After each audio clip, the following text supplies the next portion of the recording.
This is an iHeart podcast. Guaranteed human.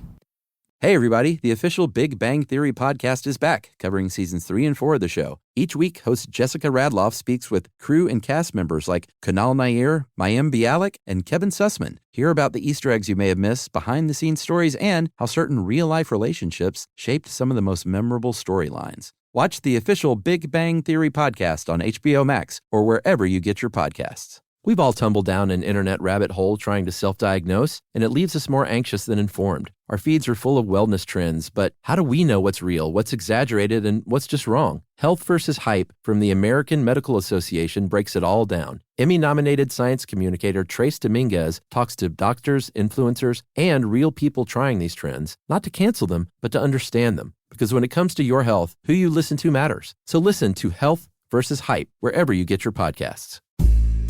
Hey buddies, it's me Josh, and for this week's Select, I've chosen our May 2020 episode on hummingbirds, one of the best animals of all time for my money. They're cute, there's a bunch of amazing facts about them, and they're ornery little cusses too, which makes them great.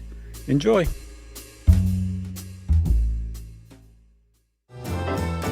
Welcome to Stuff You Should Know, a production of iHeartRadio.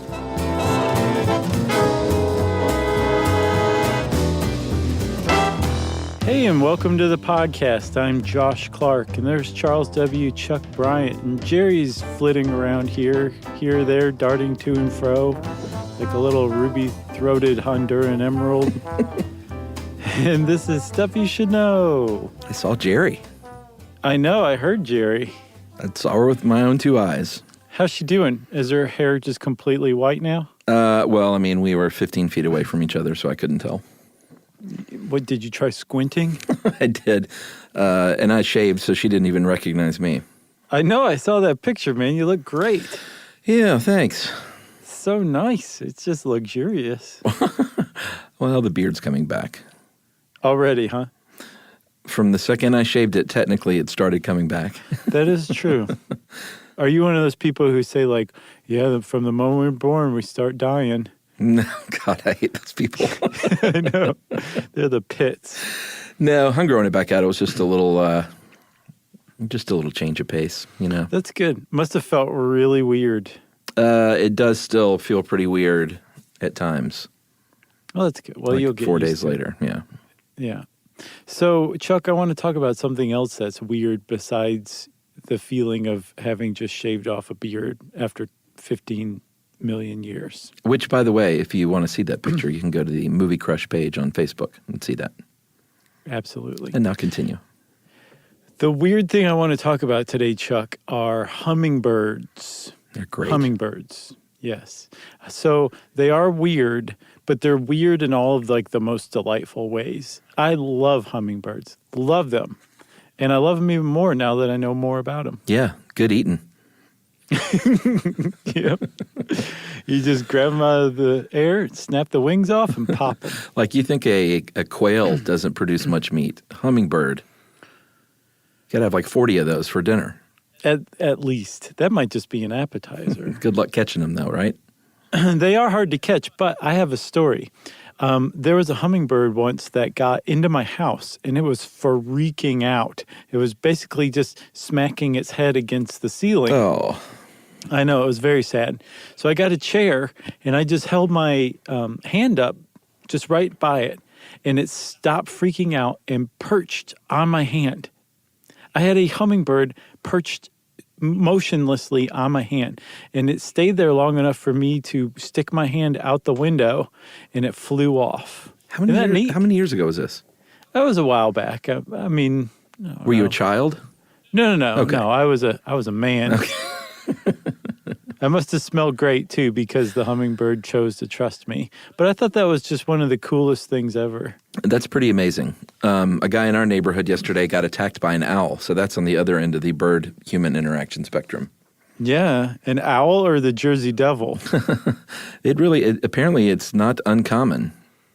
To get attacked by an owl? Yeah, I mean, we've got a big one that makes an almost every evening fly over our backyard to the big forest behind our yard from across the street, and we love this thing. But I didn't know that they attacked people like this, but it happens.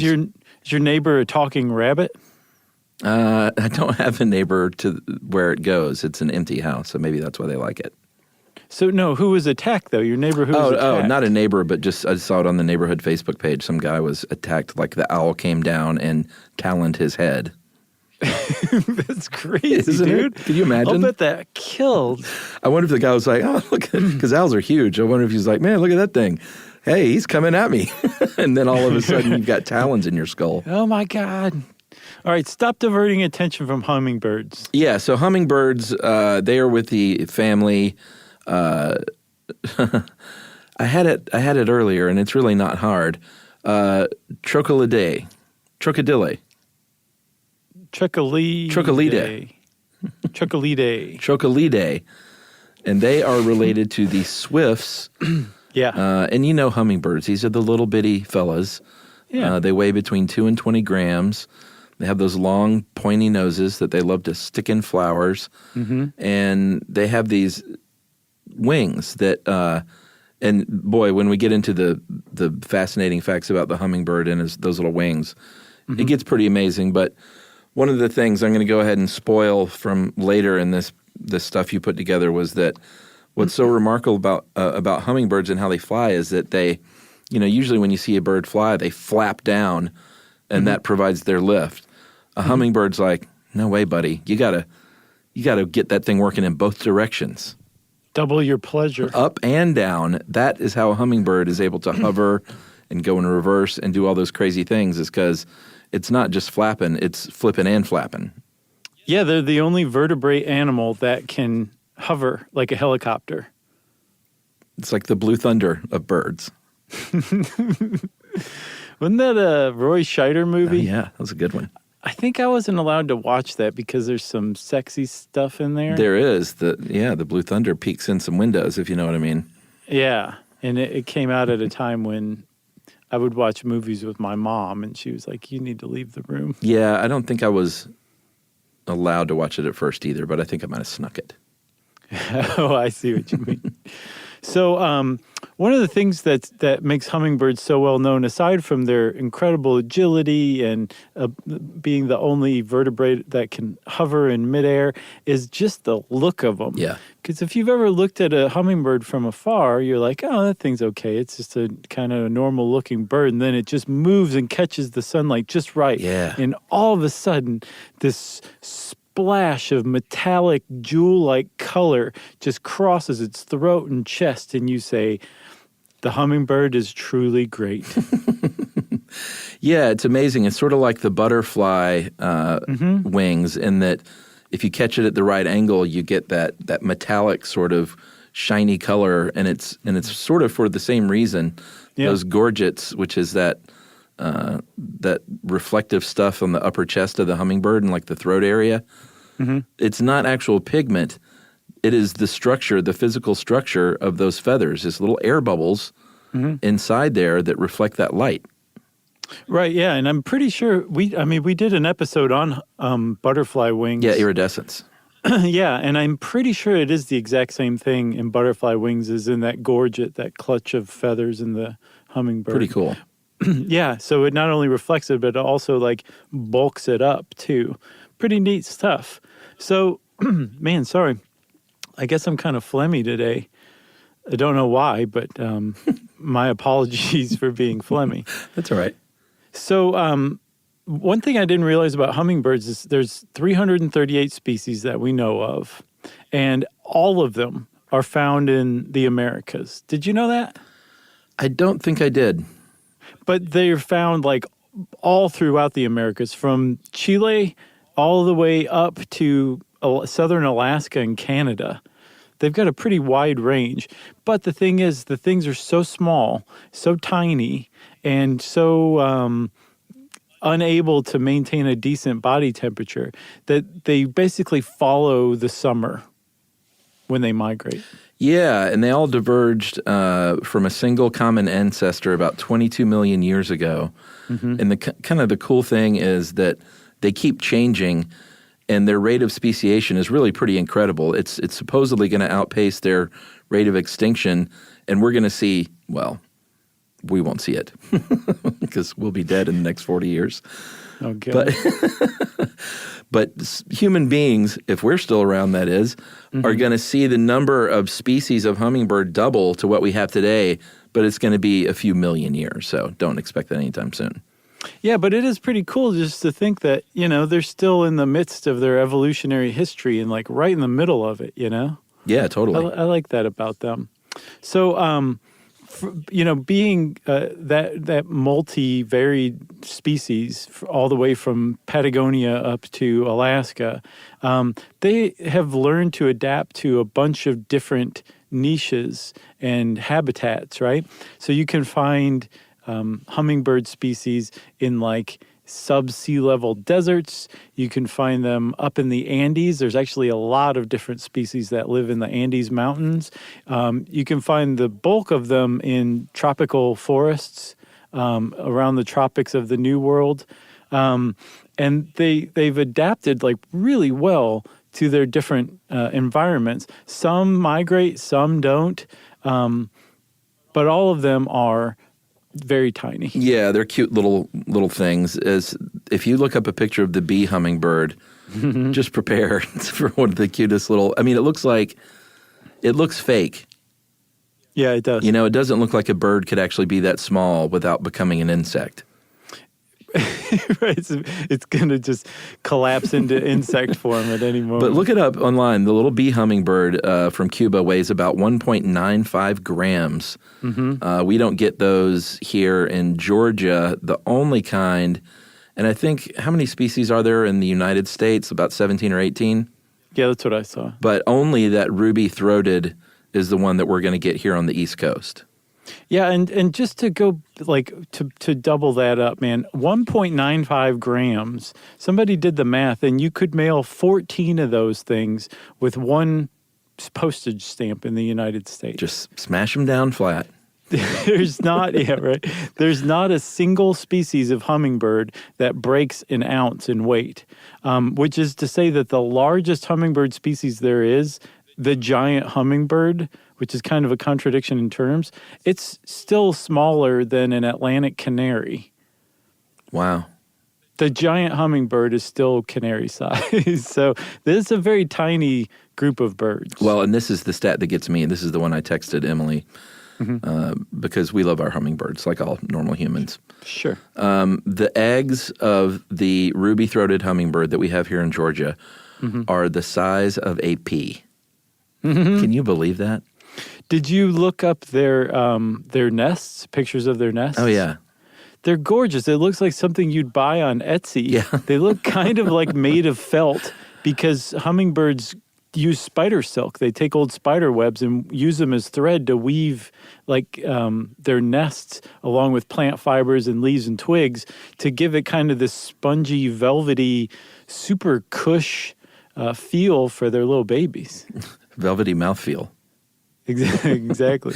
So we're going to talk a lot about the hummingbird flying, and because it's pretty remarkable. It's one of the most remarkable things in nature. Like I think it's right up there with like the chromatophores of the octopus.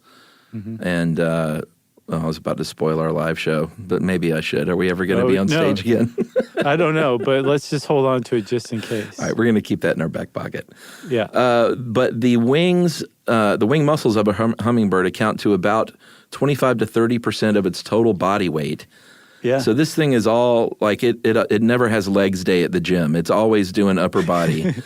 And the legs are tiny and weak, and they really don't walk. I mean, they can perch, but if you see a hummingbird, they're going to be moving. If you notice, you never see a hummingbird just kind of strolling around on your deck or something. Yeah, they kind of have legs similar to David Cross's character in that Titanica sketch from Mr. Show. Yeah. Do you remember? I do. So he's kind of hummingbird-like in that respect. But yeah, if your legs are that weak and your wings are that strong, you're going to spend most of your time in midair. And they basically do, although they do, they nest on branches, they sleep on branches, they do perch, they mate on branches, as we'll see. They perch on your finger, apparently. They palm of your hand. Oh, it was palm of your hand? It was the palm of my hand, yeah. I gave it plenty of space. Okay, I gotcha.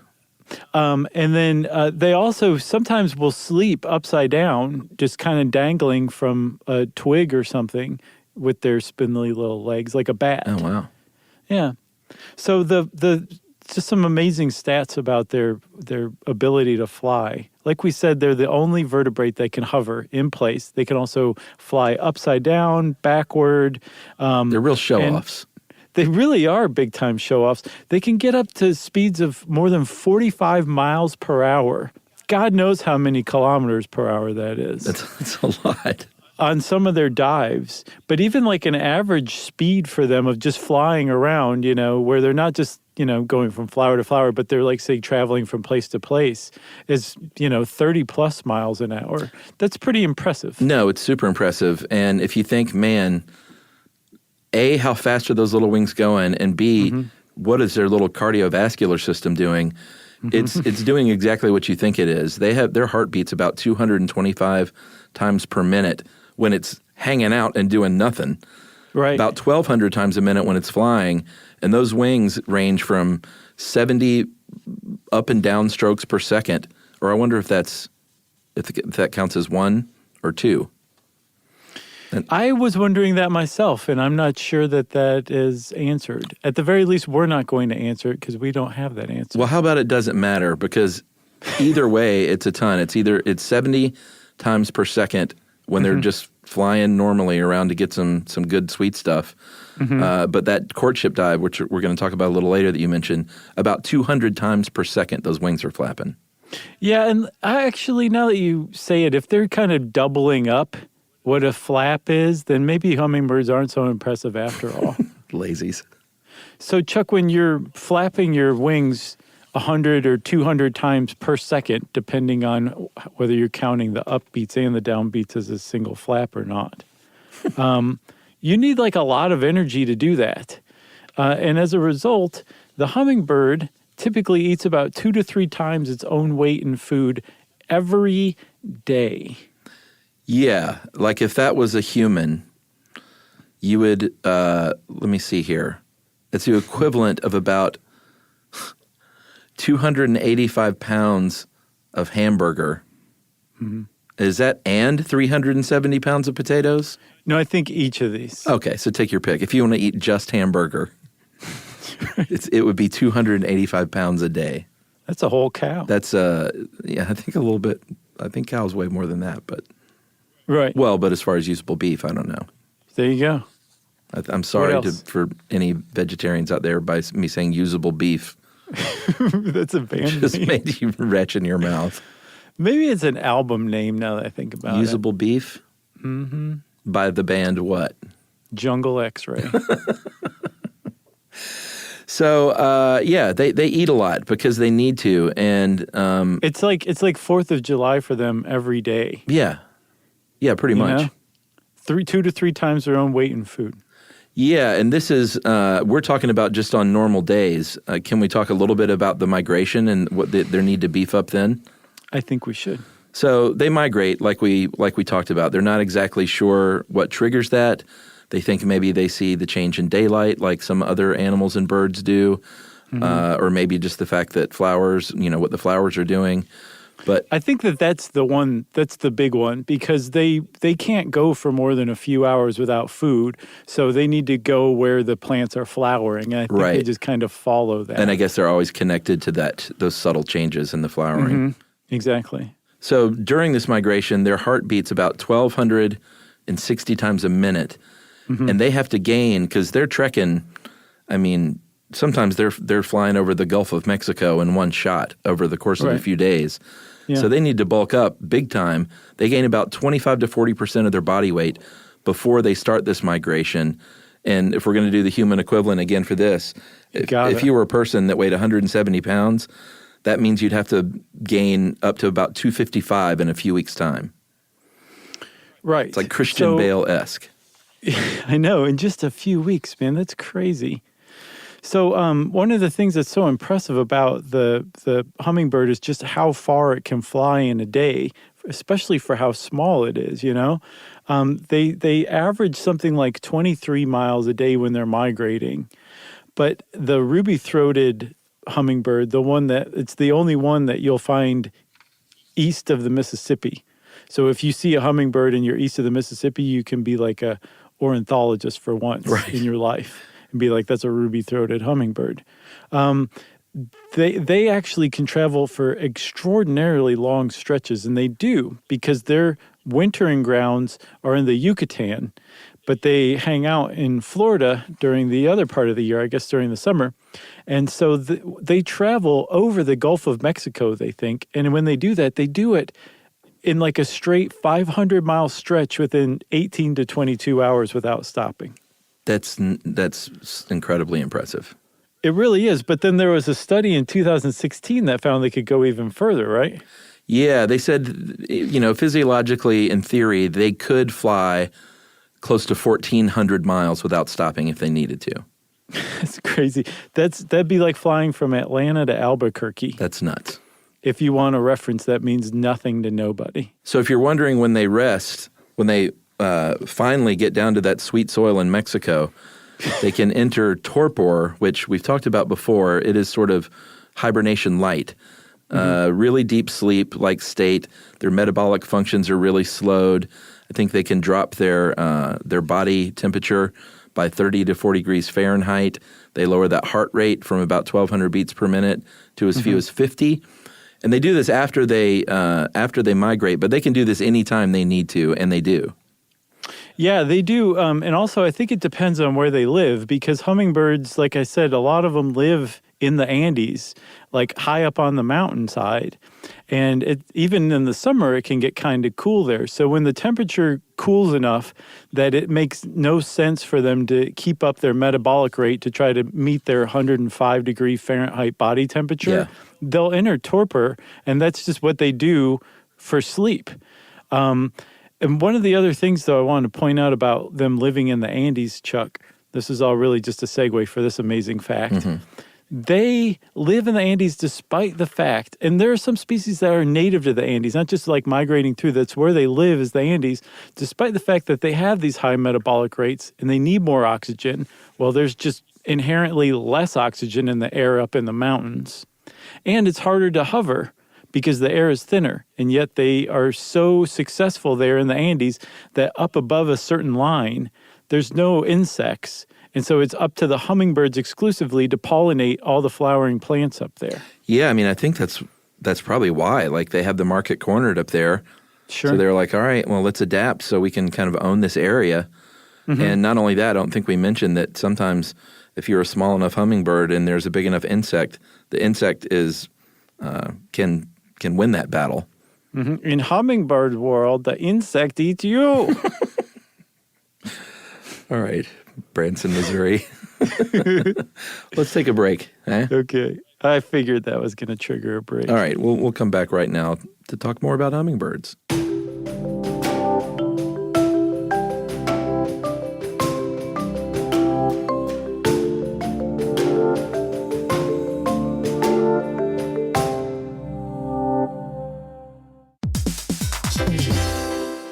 Hey everybody, we're here to talk to you about Wayfair, who believes that spaces should be functional, they should be comfortable, they should be well designed, and they can be well designed by you with their help. Your updated space should feel more comfortable, inviting, and practical for everyday use. And we're talking about outdoor seating, we're talking about grills, we're talking about major appliances. If you need storage solutions, Wayfair can help you out. Patio lighting, rugs, decor. It is your one-stop shop for home. Yeah. I mean, it's getting nice out, so it's time to think about living outdoors for the next few months. And Wayfair knows that outdoor furniture, it's heavy, it's intimidating to assemble. So Wayfair has stepped in and said, we're going to handle the hard part so you don't have to. That's right. You can shop Wayfair Verified, your shortcut to the good stuff. And that means their team of product specialists are going to vet everything by hand using a 10-point inspection, testing things like, quality materials, functionality, and features, and even how long it takes to build that piece of furniture. And the overall experience save time, reduce hassle, and improved convenience. Patio season is here, and these deals won't last. So head to wayfair.com right now to get your outdoor space ready for way less. That's WAYFAIR.com. Wayfair, every style, every home. Hey, everybody. When you're at work, you never know when you're going to get interrupted, like when an office fire drill happens right in the middle of your presentation, or maybe construction is going on just outside your window. But with the Dell Pro laptop powered by Intel Core Ultra with vPro, no matter how many interruptions you have, your laptop won't be one of them. Yeah, with a battery that's optimized for the way you work and built-in intelligence that quiets distractions the moment you're trying to focus, your tech won't slow you down, even when you're getting bounced from an office you forgot to reserve. The Dell Pro, built for those who stay in the flow. Find technology built the way you work at Dell.com/Dell-Pro. Built for you. Everyone knows winter is the real mess maker. You don't need WeatherTech floor liners for summer unless you hit the beach and half the beach ends up back in your car, or the campsite dirt ends up in your trunk. Then you'd want a cargo liner, or a road trip goes sideways, lemonade spills, ketchup goes rogue, ice cream drips. Yeah, you'd be pretty happy about those WeatherTech seat protectors. So just to be clear, as the mud you're inevitably going to step in this summer, you don't need WeatherTech unless you plan on doing summer. Visit WeatherTech.com today. The universe is full of mysteries. Black holes, quantum physics, galaxies. On TikTok, millions of people are learning more about the universe around them every day. Scientists break down complex theories, demonstrate experiments, and connect dots between the cosmos and our daily lives. One scroll might reveal the concepts on the fabric of space-time, the next an optical illusion. It's discovery on a massive scale, where millions learn something new every day.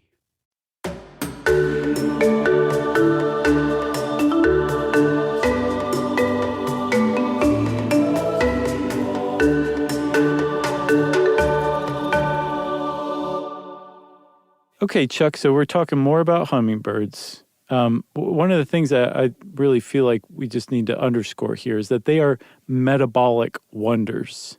They live on this edge of survival where they will die if they go a few hours without food.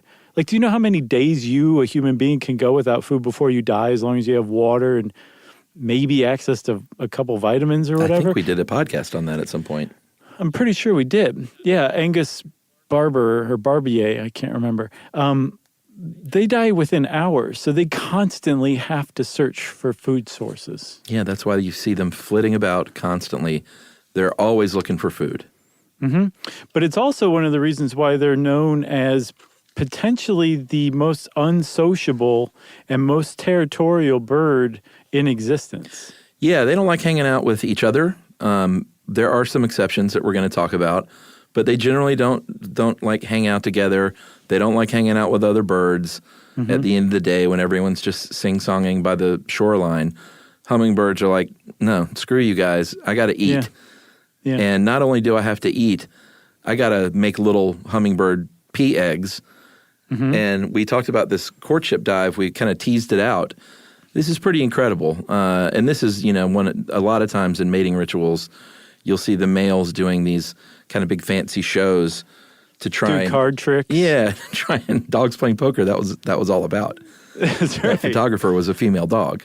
That's right. And so you'll, or I guess it wasn't a photograph, was it? It was probably a painting.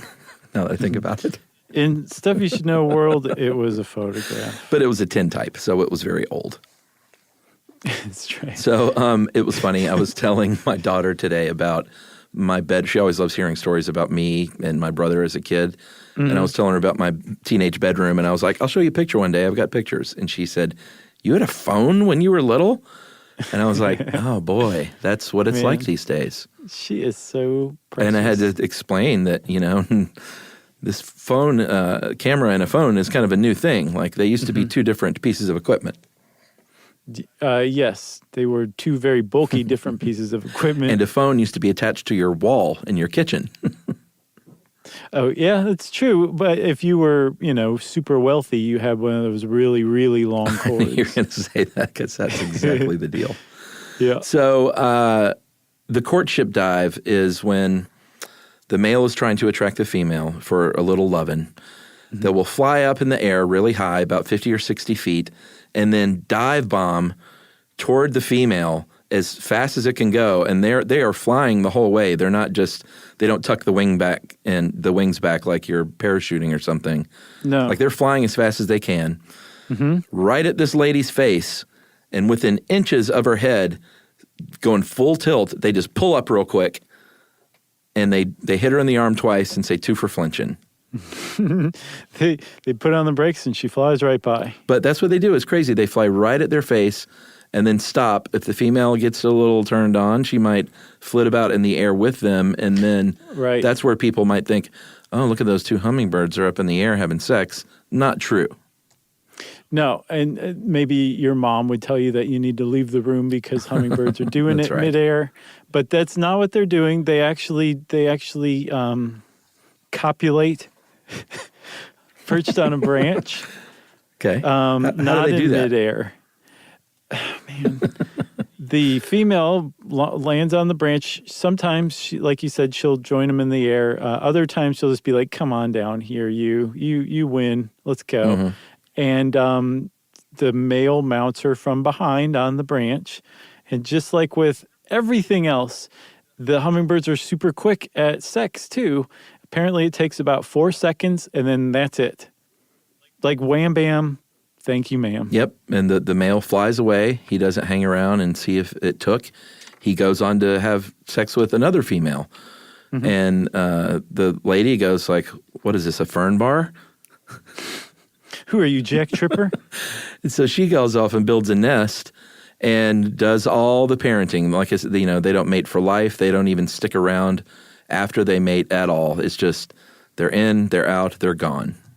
And I mean, you might think, well, that's a pretty big bummer. Poor ladies. Female, poor lady hummingbirds. That's exactly how they want it, because, like we said, as the species is known as, or all of the species, the hummingbird is known as the most territorial bird. So it seems, at least as far as natural selection is concerned, females prefer this arrangement, no pair imprinting or mating pair imprinting, to where they just do all the work themselves, because that means that they can also have their own access to their food source, to where no matter what the male hummingbird is going to bring to the table in, say, childbearing or whatever, it's not worth the food that this female would have to share. And that's where their territoriality comes from. Because remember, hummingbirds live on this edge of survival where if they go for hours without food, they will die. So they're really, really protective of their food source, to the point where a female hummingbird would preferably raise young on her own than share her food source with the male. Yeah, I mean, it's kind of cool, actually. I get the picture that the female hummingbird is like, I need you for one thing. Right. It takes 4 seconds, and believe me, if I could go to a sperm bank, I would prefer that, honestly. I thought you were going to say, believe me, you're going to have the time of your life. But those 4 seconds will be a wild ride, my friend. That's right. Come meet me on this branch over here, baby. It's going to be a stone gas, honey. Hey, babe, come here. That's good. So those gorgets that we were talking about, those really colorful, iridescent, sort of fluffy chest and neck feathers of the male, like with many animals, the more brightly colored and showy that is, the more the female might be attracted, because that might indicate that male bird's fitness, because, it takes a lot of work to keep that hairstyle up. Mm-hmm. So he must be pretty strong and have, pretty good at organizing his day-to-day list to do. Effectively the exact same signals that Joe Dirt put out with his hair. He was obviously very genetically fit and ready to go. I never saw that. You should. It's got a lot of heart. I think I say that every time you say you never saw it. But it's worth checking out for sure. It's one of those ones, how some don't age very well. Mm-hmm. I think it came poorly aged right out of the production facility. But that's one of the great beauties of it. It's definitely worth seeing, Chuck. Well, speaking of aged right out of the chute, that's kind of the deal with hummingbird babies too. Nice. The mom doesn't. There's not a lot of teaching and like, here, let me show you the ropes. It's kind of like, all right, this is the world. You've been hatched from your little pea-sized egg. Mm-hmm. Now go out there and be a hummingbird. Learn it all on your own, kiddo. But what's amazing, though, is that they do learn this on their own. They have astounding memories to the point where when they migrate, people who put out feeders, which we'll talk about in a little bit, for hummingbirds, note that the same ones, or what they believe is the same one, comes back year after year. Yeah. And what's even more astounding, frequently on the same day of the year, the same date. The same hummingbird will come back year after year on his or her migration, right?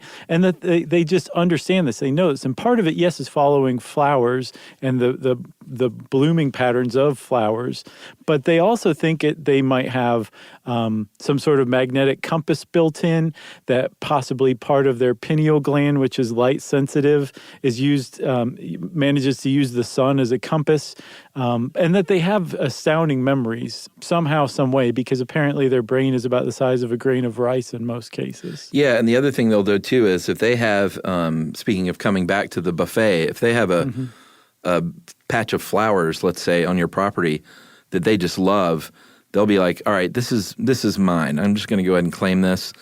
I'm going to come back here because you've got all the good stuff. My beak fits that flower just perfectly.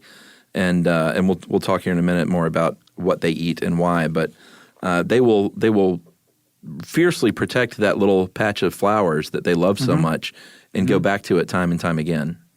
Yeah, so that's where their territoriality comes from, is protecting food sources. And not just food sources like, I've been growing this patch of flowers all summer, stay away. Right. They could stop somewhere for a half of an hour and or colloquially, half hour. And will still protect like that flower patch that they stopped by if somebody comes along and tries to get it. And the whole reason that they do this is because like they eat nectar along with some other stuff, and it takes a really long time for a flower to produce nectar. So the hummingbird would love to just have to go to the flower once and get the full dose of nectar, but they can't just wait around because other things will come and eat the nectar they've been hanging out for. So they've developed this secondary behavior, which is territoriality, to where they'll chase off other hummingbirds, they'll chase off other birds. They've been known to chase off hawks even, if the hawk comes a little close for their comfort. Yeah, and they'll, I think early on in the Hummingbird Council of 1915, they said all the socialist hummingbirds got together and said, hey, if we all relax, just let that nectar build up, it'll be a lot easier to eat. And all the other, the little, I don't want to get political here, but there were some hummingbirds that were like, no way, man, I'm not playing ball. I'm going to get in there and get that nectar whenever I feel like it. Right. And so the hummingbirds couldn't work it out. No. And the other ones that wouldn't go along with it fired all the air traffic controlling hummingbirds. That's right. Yeah, I think we should take a break. I think so. Let's take a break and we'll finish up about what they eat and all about those little feeders that you have in your backyard right after this.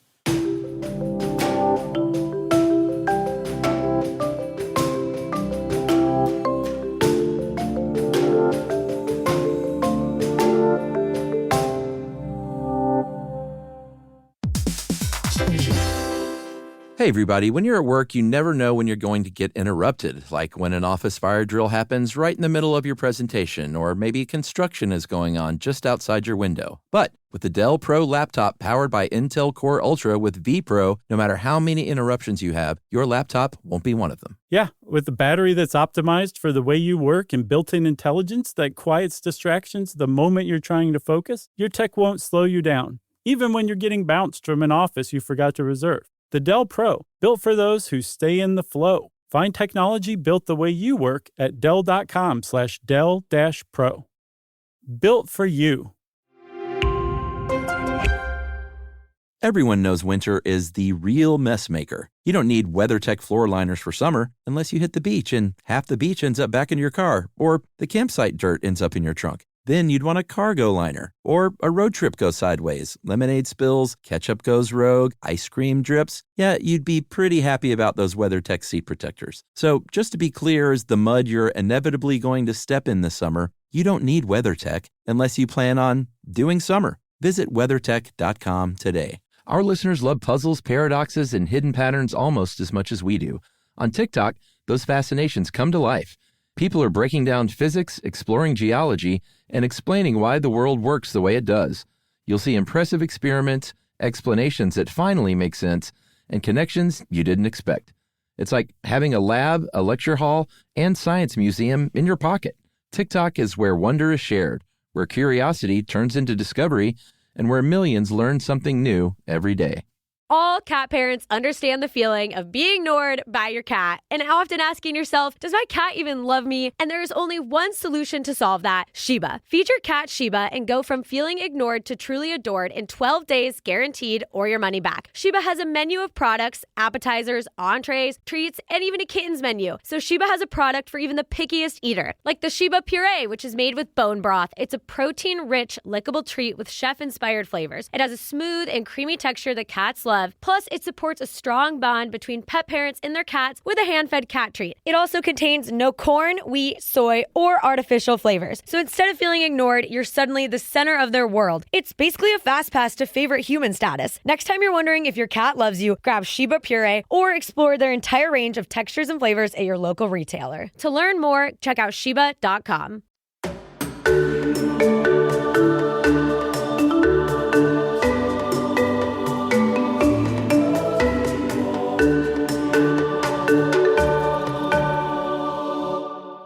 Okay, Chuck, so everybody knows that hummingbirds eat nectar, and that's definitely true, and they're very well adapted to eat nectar. They have this tube-like tongue that apparently uses a wicking action to soak up nectar from a flower on a plant. And they do this. This tongue can actually carry a load of nectar into their mouths like 13 times a second. That's a lot. Super fast. Not that surprising that they're doing this super fast too, but it's still pretty impressive.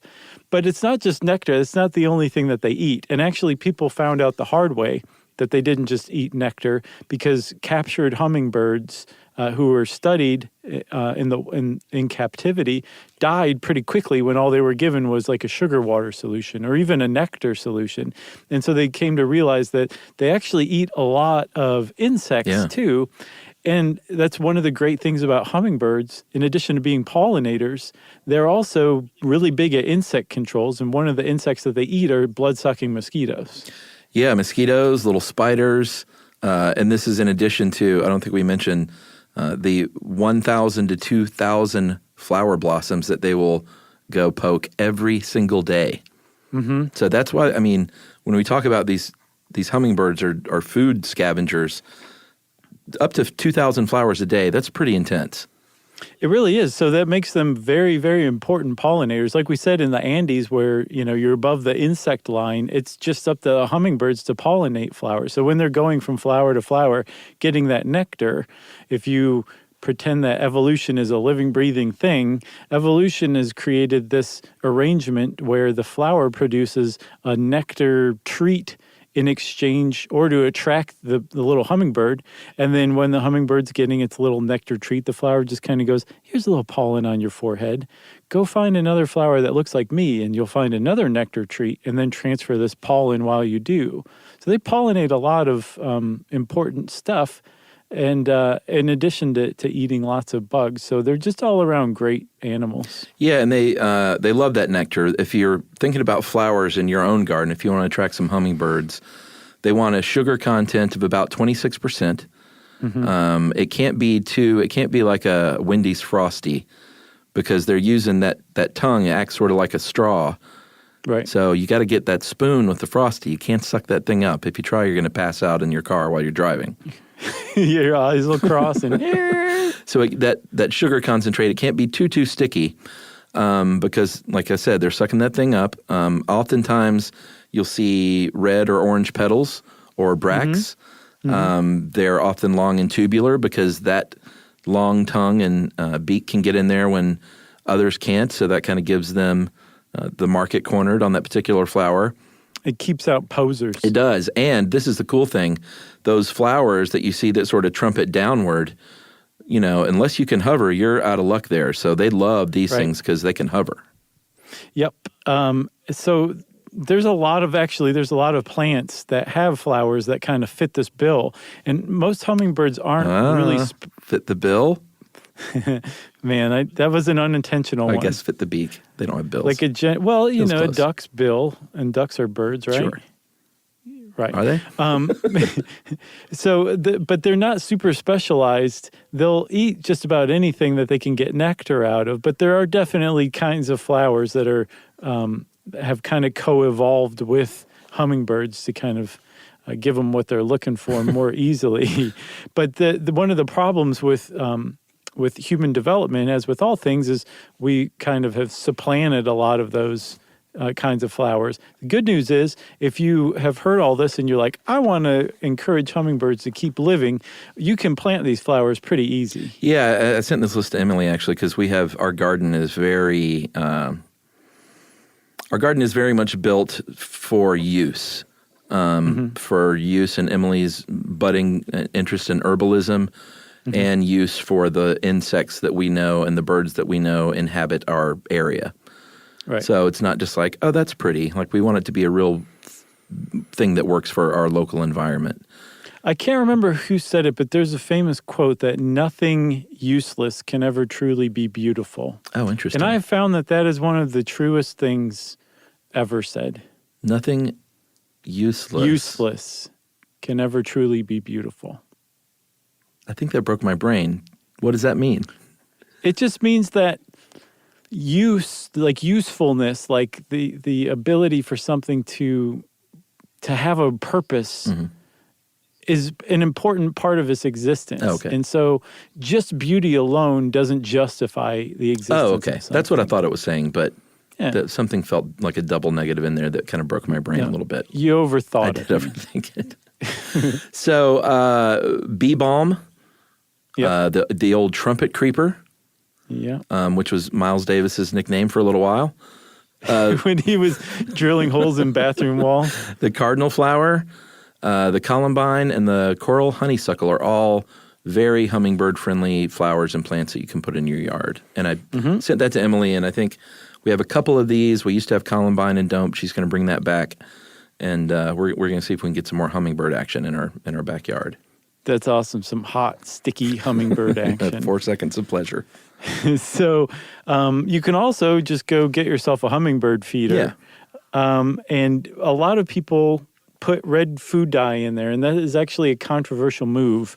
There's some concern among hummingbird enthusiasts that the dye actually can be harmful over long periods of time. Maybe it can build up because, again, hummingbirds have very tiny organs because they're a very tiny bird. So introducing this artificial red dye might not be the best idea.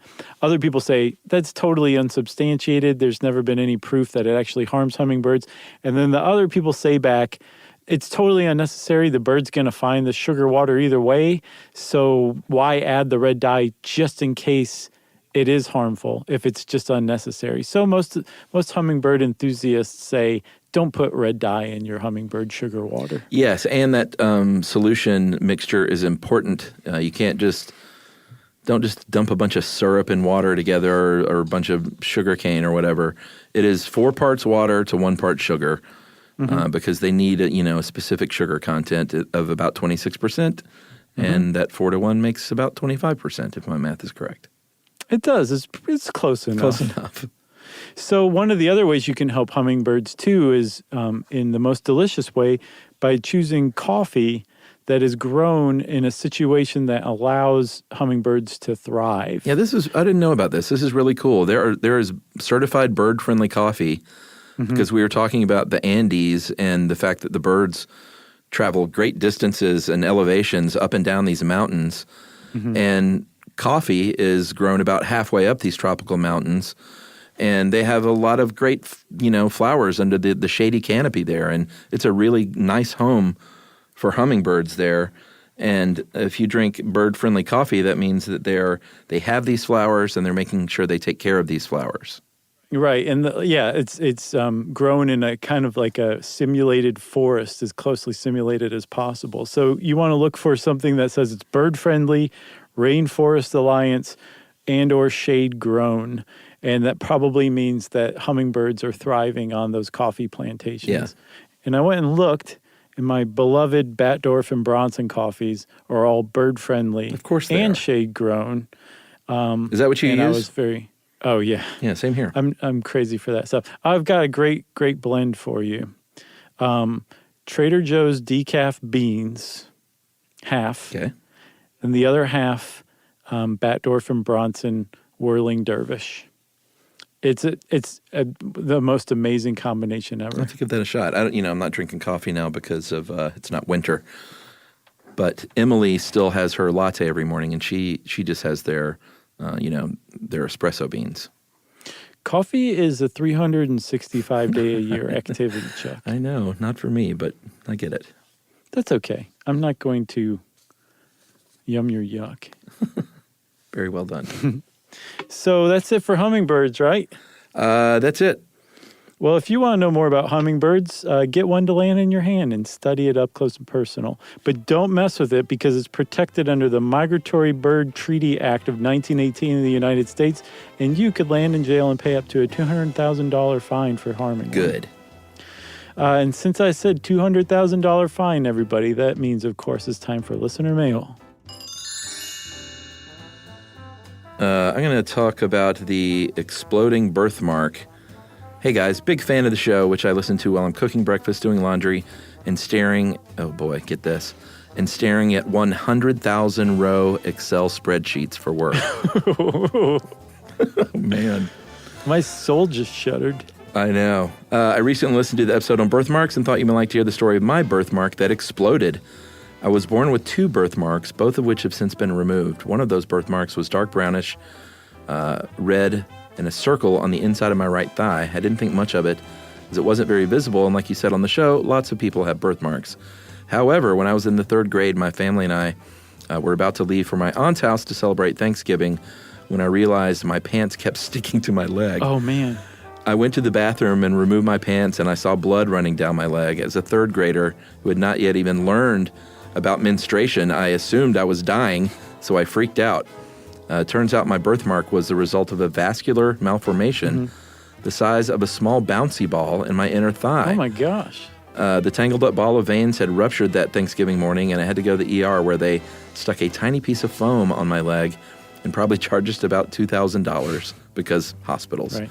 A few months later, I had it surgically removed, but now I have a 3-inch long scar instead of a birthmark. But because of my surgery, I wasn't allowed to run for a few weeks, and I got out of running the mile.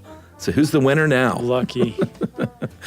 Thanks for helping me seem really knowledgeable on very specific topics, and that is from Bailey. Nice, Bailey. That was a great story. Pretty good. Bailey left out that, ironically, both the birthmark and the scar were in the shape of Satan. And by the way, Bailey says in the PS that the other birthmark was hemangioma on the bottom lip that was removed. Man. So, that's interesting stuff. Yeah, very interesting. And what was the fact that I kept saying over and over again about hemangiomas? That they're a tangled cluster of blood vessels? I don't think so. Okay. So maybe they were that 2 of proves the it same out. kind of birthmark then. Maybe so. Well, thanks a lot, Bailey. And if you want to get in touch with us like Bailey did and share an amazing story, we're always up for those. You can get in touch with us via email these days at stuffpodcast@iheartradio.com. Stuff You Should Know is a production of iHeartRadio. For more podcasts from iHeartRadio, visit the iHeartRadio app, Apple Podcasts, or wherever you listen to your favorite shows.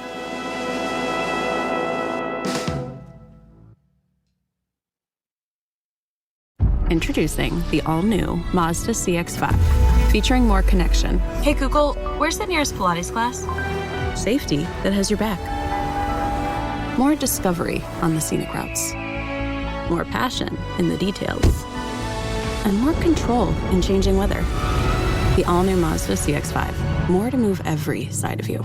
See it in 5 films at MazdaUSA.com/5sides. Google is a trademark of Google LLC. Sequences shortened and simulated. Making sense of the news is a full-time job, but it doesn't have to be yours. Not when the Guardian's new podcast, Stateside with Kai and Carter, does it for you. 3 times a week, journalists Kai Wright and Carter Sherman cut right to it, asking what's actually happening and why does it matter. Drawing on the Guardian's reporting, they provide perspectives on everything from sports to fashion and deliver it with clarity and context. Listen to Stateside with Kai and Carter, wherever you get podcasts or watch on YouTube. Geico presents a 30-second podcast between your podcast. Today's story is shared by one of our listeners. It's called Betrayed by Bill. It was in that moment I caught who was staring back at me in betrayal. Or more like what? My insurance bill. With trembling hands, I grabbed my phone and switched to Geico, saving about $900 in the process, and never to be betrayed again. Now that was bloody riveting. It feels good when the story ends with savings. It feels good to Geico. This is an iHeart podcast. Guaranteed Human.